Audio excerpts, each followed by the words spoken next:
So my name is Jane Kelly and I'm from Australia, Sydney, Australia.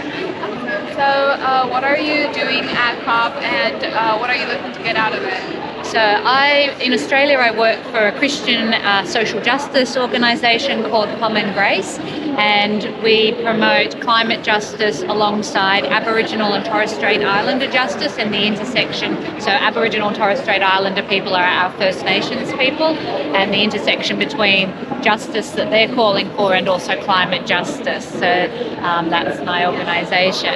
And I had the opportunity to come to COP because of an international Christian organisation that supports people to come to COP for the first time and have the exposure of being able to see what happens at COP. And so I applied for that. And because Australia has historically not been great on climate action, they're looking to raise up voices of underrepresented groups in the world. And so Australia is one of those. So I got the opportunity to come along and be immersed in COP. Yeah, that's great. So how has your COP experience been so far? It's been fantastic. It seems strange. Some of the deepest relationships have actually been with other Australians. So it seems strange to come halfway around the world. It takes about 22 to 24 hours to get here from Sydney, Australia. But to come here and be able to really connect deeply and have good conversations, both with Australians but then with other people from around the world. And I also came, so our organisation knits these climate data scarves. So this is 101 years of climate data from 1919 through to 2019. The blues represent the below average temperatures for the globe up until the alarming reds of the 2019.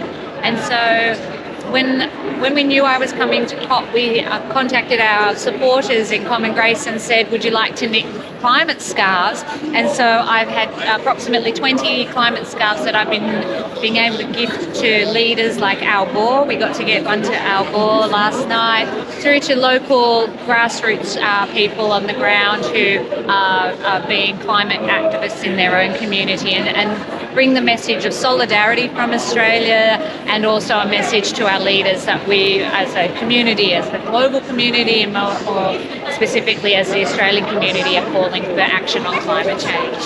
Yeah, that's great. I love that. So what do you think about the misinformation surrounding climate issues? So I think, like America, we've had quite the divide politically on the conservatives really digging their heels in action and denial, while our more progressive political parties have been wanting to see climate action. I think in Australia between 2019, 2020 Black Summer bushfires, so I don't know if you know about them, where we had 24 million hectares of Australia burnt. We lost approximately 1 billion animals during these fires.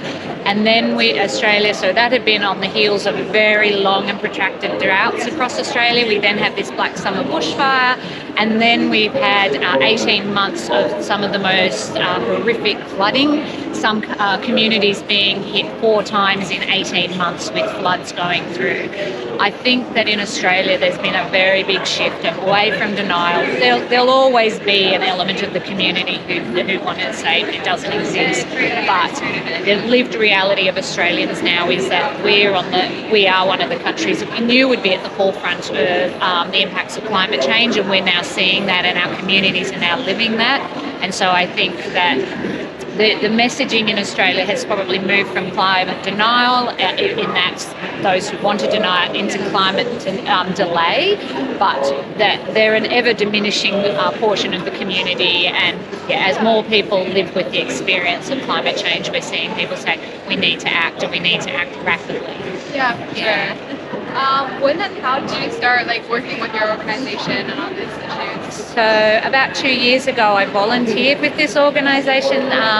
They were running a campaign called Christians Together for Climate, looking up to the next federal election, which was back in just recently in May 2022, and targeting particular seats of influential politicians to raise up a voice of Christians who are generally seen as being more conservative, to say actually that Christians community are also care about climate change and want to see action. And so we developed grassroots groups, we gathered that message, we trained people to go along and meet with their politicians to be able to then have those conversations to say, we're ordinary Australians and we care about climate change. And so that was how I got involved. And then through some funding, they were able to advertise a position for a climate justice coordinator. And I applied and was just successful. So that's how I got involved. Yeah. Awesome. Thank you. Yeah, you're very welcome.